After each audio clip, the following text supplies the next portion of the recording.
Hi, second grade. I am combining these two lessons together, 7-2 and 7-3, because they're kind of talking about the same topic, which is mixed practice, which is solving addition and solving subtraction problems. So I'm going to go ahead and start our first problem. These are our tens and ones charts that help us kind of organize what we're going to be doing in the problems and figuring them out. So my first problem says the red team scores 57 points in a basketball game. The blue team scores 29 fewer points than the red team. How many points did the blue team score? So like I said earlier, I always underline the numbers that I'm going to be using in my problem, so I know what numbers I'm going to be using. So that is 57 and 29. Then I figure out, okay, what am I doing in this problem? What am I trying to figure out? So usually the question is always at the end of your problem that says, how many points did the blue team score? Okay, so I'm trying to figure out how many points the blue team scored. So the red team scored 57 points.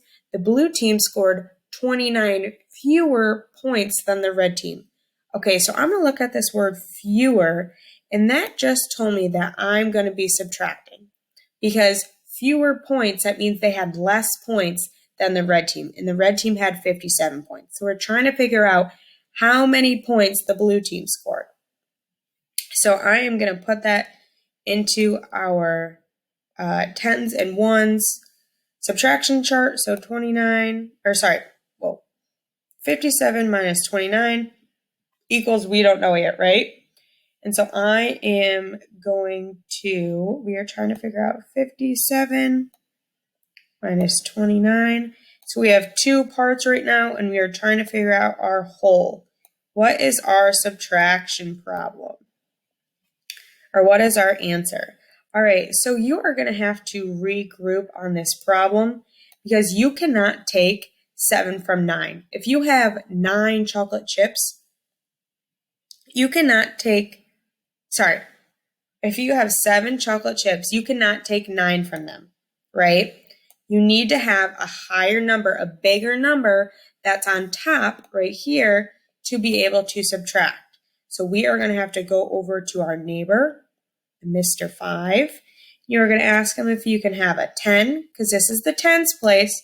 So you're not taking a 1, you're taking a 10. So I'm going to cross off that 17 and make it a 10. So 10 plus 7 equals 17. And then you just took one of these 5's 10, so that number becomes a 4 because you took a 10 from them. So now we have 17 minus 9, which I know equals 8. And then you have 4 minus 2, which equals 2. So our number is 28. So the blue team scored 28 points. So the red team scored 57 and the blue team scored 28. So obviously the red team won that game because they had higher points than the blue team.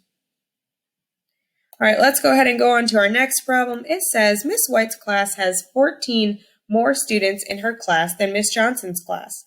Miss White's class has 29 students. How many students does Miss Johnson have? All right, so the first thing that we're going to do is underline the numbers that we are using in the problem, which is 14 and 29. And then we are going to figure out what we are doing in this problem. So it says, how many students does Miss Johnson have? So we're trying to figure out how many students does she have. So Miss White's class has 14 more students in her class than Miss Johnson. Miss White has 29 students. So we are going to be, so Miss White's class has 14 more students in her class than Miss Johnson. Miss White's class has 29 students. So we are going to be doing, so we have 29 and 14. And we are trying to figure out our whole, right? So Miss White's class has 29 students. So we're going to go ahead and put that right there. And she has 14 more students in her class than Miss Johnson. How many students? So then we are going to be doing 29 minus 14. And we can just go straight down, subtracting with this one. We can go 9 minus 4 because 9 is a bigger number than 4. So you can do 9 minus 4, which equals 5. And then 2 minus 1, which equals 1. So our number is 15. So Miss Johnson's class has 15 students in it. All right, then let's go ahead and go down to our last problem. It says, Grandma put 29 chocolate chips into the cookie batter. She added 36 more chocolate chips to the cookie batter. How many chocolate chips did Grandma add into the cookie batter in all? So we are going to underline the numbers that we are using in this problem, which is 29 and 36. And then I'm going to underline what we are going to be doing in this problem. So we are saying how many chocolate chips did Grandma add in all? So if we're doing in all, that means we are going to be adding in this problem. We are going to be adding 29 plus 36 because she originally had 29 chocolate chips and then she put 36 more. Those are going to be some chocolatey cookies. So let's go ahead and add these two numbers together. 29 plus 36. Sorry, my number's a little funky. All right, so 9 plus 6, we are going to have to regroup in this problem. So 9 plus 6 is 15. You're going to be adding that 1 up here because you drop the 5 and you bring up the 1 to the tens place to add it. So you have 1 plus 2 equals 3, and then you have 3 plus 3, which equals 6.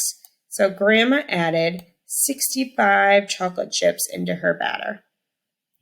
All right, that concludes lesson 7-2 and 7-3. Bye, guys.